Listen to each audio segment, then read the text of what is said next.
नमस्कार दोस्तों। आज मैं आपसे एक ऐसे विषय पर संवाद करना चाहती हूँ जो हर किसी के जीवन का एक हिस्सा है, पर जिसे हम सबसे ज़्यादा नज़रअंदाज भी करते हैं। और वो विषय है जीवन की क्षणभंगुरता। हम रोज़ सुबह उठते हैं, प्लान बनाते हैं, मीटिंग्स करते हैं, सपने देखते हैं और ये मानकर चलते हैं कि कल फिर आएगा। लेकिन अगर कल न आया तो क्या हम तैयार हैं उस दिन के लिए जब ये सांसों की लड़ी अचानक टूट जाए? क्या हम सच में जी पाए हैं वो ज़िंदगी जो हमें मिली थी? क्या हमने कभी सोचा है जो आज हमारे पास है वो हमेशा रहेगा? एक घटना जो झकझोर देती है। कुछ ही समय पहले की तो बात है। अहमदाबाद से लंदन जा रही फ्लाइट उड़ान भरते समय तकनीकी खराबी के कारण जोरदार हादसे का शिकार हो गई थी। प्लेन हवा में कुछ क्षण कांपा, फिर नीचे गिरता चला गया और एक सीधे मेडिकल कॉलेज की निर्माणाधीन इमारत से जा टकराया। उस प्लेन में कई लोग थे। कोई अपने बेटे के पास जा रहा था, कोई बिजनेस मीटिंग के लिए, तो कोई अपनी नाती पोतों को पहली बार देखने के लिए। उसी फ्लाइट में बैठी थी कृति, एक 26 वर्षीय युवती जो यूके में मास्टर्स की पढ़ाई के बाद अब भारत आकर एक एनजीओ के लिए काम करना चाहती थी। वह कहती थी, मैं अपनी जड़ों को कभी नहीं भूलना चाहती।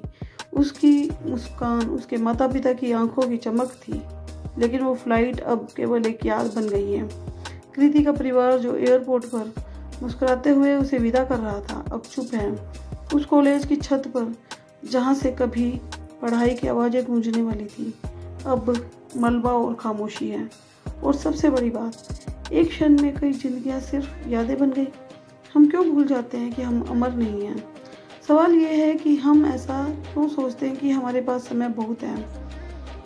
हम अपनों से झगड़ते हैं, कड़वाहट पालते हैं, सपनों को कल तक टालते हैं, फुर्सत आने का इंतज़ार करते हैं, और फिर जब कोई ऐसी घटना हमें झकझोरती है तब हम कहते हैं, काश उसे एक बार गले लगा लेता, काश माँ की उस आखिरी बात का जवाब दे देता, काश पापा से ये कहता कि मैं आपसे बहुत प्यार करता हूँ, काश अपनी ज़िंदगी को सही मायने में हम जी लेते। पर अफसोस, समय किसी के लिए भी नहीं रुकता। वह न रीटेक देता है, न ही एडिटिंग का मौका देता है। जीवन की असली सच्चाई क्या है? हम भूल जाते हैं कि जीवन एक क्षणिक उपहार है। हम जिस शरीर को संवारने में लगे रहते हैं, एक दुर्घटना, एक बीमारी, एक हार्ट बीट और सब खत्म। पर ये सच्चाई हमें डराने के लिए नहीं, जगाने के लिए है। जागो, क्योंकि तुम्हारे पास सिर्फ अभी है। बीता हुआ कल तुम्हारा है, न ही आने वाला कल तुम्हारा है। जो तुम्हारा है वो ये लम्हा है, ये है वर्तमान। कुछ बातें जो जीवन को अर्थ देती है। रिश्तों को समय दो। आप अपनी कितनी भी ऊंचाई पर पहुंच जाएं, अगर आपके पास साथ देने वाले लोग नहीं हैं तो सब अधूरा है। एक कॉल कर लेना, एक आई लव यू बोल देना, माफ़ कर देना, ये सब जिंदगी को सुंदर बनाते हैं। हर दिन को ऐसे जियो जैसे कि आखिरी हो। जब हम ये सोच कर जीते हैं कि हमारे पास समय सीमित है, तब हम हर पल की कदर करते हैं।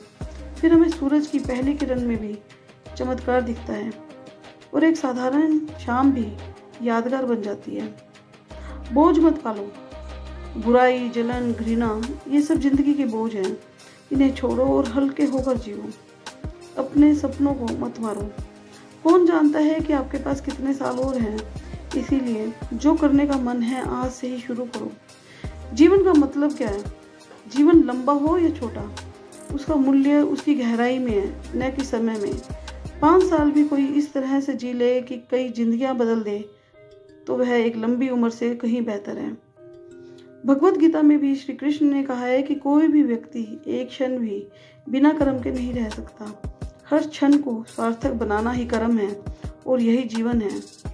मैं आप सभी से बस यही कहना चाहती हूँ कि मत भूलो कि हम मिट्टी से बने हैं और एक दिन उसी मिट्टी में मिल जाना है।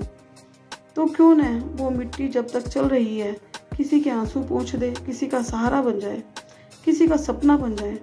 जो रिश्ते अधूरे हैं उन्हें आज ही पूरा कीजिए। जो बातें दिल में हैं उन्हें आज ही बोल दीजिए। जो ख्वाब हैं उन्हें आज जीना शुरू कीजिए, क्योंकि शायद कल न हो। अंत में मैं आपके लिए एक सवाल छोड़ती हूँ। अगर आज आपकी ज़िंदगी की आखिरी रात हो तो क्या आप चैन से सो पाएंगे? अगर जवाब नहीं है तो उठिए, सोचिए और जी लीजिए अभी इसी पल को। धन्यवाद।